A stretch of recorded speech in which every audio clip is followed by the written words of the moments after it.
Hi friends, good morning. ಎಲ್ರಿಗೂ ನಮಸ್ಕಾರ. Welcome to Ramyanand vlogs. ಎಲ್ಲರೂ ಹೇಗಿದ್ದೀರಾ? ನಾವು ಕೂಡ ತುಂಬ ಚೆನ್ನಾಗಿದ್ದೀವಿ. ನೀವು ಕೂಡ ಚೆನ್ನಾಗಿದ್ದೀರಾ ಅಂತ ನಾನು ಅಂದ್ಕೊಳ್ತೀನಿ. ಯಾರೆಲ್ಲ ಫಸ್ಟ್ ಟೈಮ್ ನನ್ನ ವೀಡಿಯೋ ನೋಡ್ತಾ ಇದ್ದೀರಾ, ಪ್ಲೀಸ್ ಸಬ್ಸ್ಕ್ರೈಬ್ ಮಾಡ್ಕೊಳ್ಳಿ.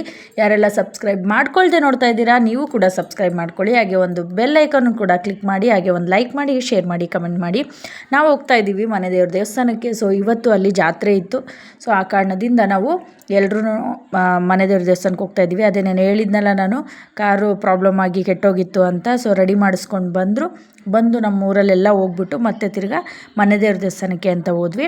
ಅಲ್ಲಿ ಒಂದು ದೇವ್ರಿಗೆ ನಮ್ಮ ಅತ್ತೆ ತಾಳಿ ಕೊಡ್ತೀನಿ ಅಂತ ಅರಸ್ಕೊಂಡಿದ್ರು, ನಮ್ಮ ಬಾವಂಗೆ ಮದುವೆ ಆಗೋಕ್ಕೆ ಮುಂಚೆ. ಸೊ ಹಂಗಾಗಿ ಅದು ಗಳಿಗೆ ಕೂಡ ಬಂದಿರಲಿಲ್ಲ. ಆ ದೇವ್ರಿಗೆ ಕರೆಸ್ಕೋಬೇಕಲ್ವ ಏನೇ ಒಂದಕ್ಕೂ. ಆ ದೇವರು ವಿಗ್ರಹ ಕಟ್ಟಿದ್ರು. ಸೊ ಹಂಗಾಗಿ ಅವರು ತಾಳಿ ಕೊಡೋಕ್ಕೆ ಅಂತ ಬಂದಿದ್ದರು. ಹಾಗೆ ಅವರು ಇನ್ನು ದೇವಸ್ಥಾನಕ್ಕೆ ಪೂಜಾರಿ ಕೂಡ ನೇಮಿಸಿರಲಿಲ್ಲ. ಹಂಗಾಗಿ ಯಾರೋ ಬಂದು ಪೂಜೆ ಮಾಡಿಕೊಡ್ತೀನಿ ಅಂತ ಹೇಳ್ಬಿಟ್ಟು ಅಭಿಷೇಕ ಎಲ್ಲ ಮಾಡಿಕೊಟ್ರು. ಆಮೇಲೆ ನಾನು ತಾಳಿ ಕಟ್ಟೋಂಗಿಲ್ಲ ಅಮ್ಮ, ಗಂಡಸರು ನಾವು ಅಷ್ಟು ದೊಡ್ಡವರಲ್ಲ, ನೀವು ಹೆಣ್ಮಕ್ಳಿಗೆ ಕಟ್ಟಿ ಅಂತ ಅಂದರು. ಸೊ ಹಂಗಾಗಿ ನಾನೇ ತಾಳಿ ಕಟ್ಟೆ. ಆ ದೇವರು ನಮ್ಮೆಲ್ರಿಗೂ ಒಳ್ಳೇದು ಮಾಡಲಿ, ಹಾಗೆ ನಿಮಗೂ ಕೂಡ ಎಲ್ರಿಗೂ ಒಳ್ಳೇದು ಮಾಡಲಿ ಅಂತ ನಾನು ಕೇಳ್ಕೊತೀನಿ. ಹಾಗೆ ಇನ್ನೊಂದು ದೇವಸ್ಥಾನಕ್ಕೆ ಹೋಗಿ ಅಲ್ಲೂ ಕೂಡ ಪೂಜೆ ಎಲ್ಲ ಮಾಡಿಸ್ಕೊಂಡು, ಮತ್ತು ಅಲ್ಲೆಲ್ಲ ಜಾತ್ರೆ ಇತ್ತಲ್ವ, ಎಲ್ಲನೂ ಮುಗಿಸ್ಕೊಂಡು ನಾವು ಬೆಂಗಳೂರು ಕಡೆ ಬಂದ್ವಿ. ಅವತ್ತು ಬೆಳಗ್ಗೆಯಿಂದ ಸಂಜೆ ಆಗೋಯಿತು ನಮಗೆ. ಫುಲ್ಲು ದೇವಸ್ಥಾನ ರೌಂಡ್ ಹೊಡೆದಿದ್ದು. ಅಭಿಷೇಕದ್ದೇ ಆ್ಯಕ್ಚುಲಿ ಹೇಳ್ಬೇಕಂದ್ರೆ ತುಂಬ ಲೇಟಾಗಿದ್ದು.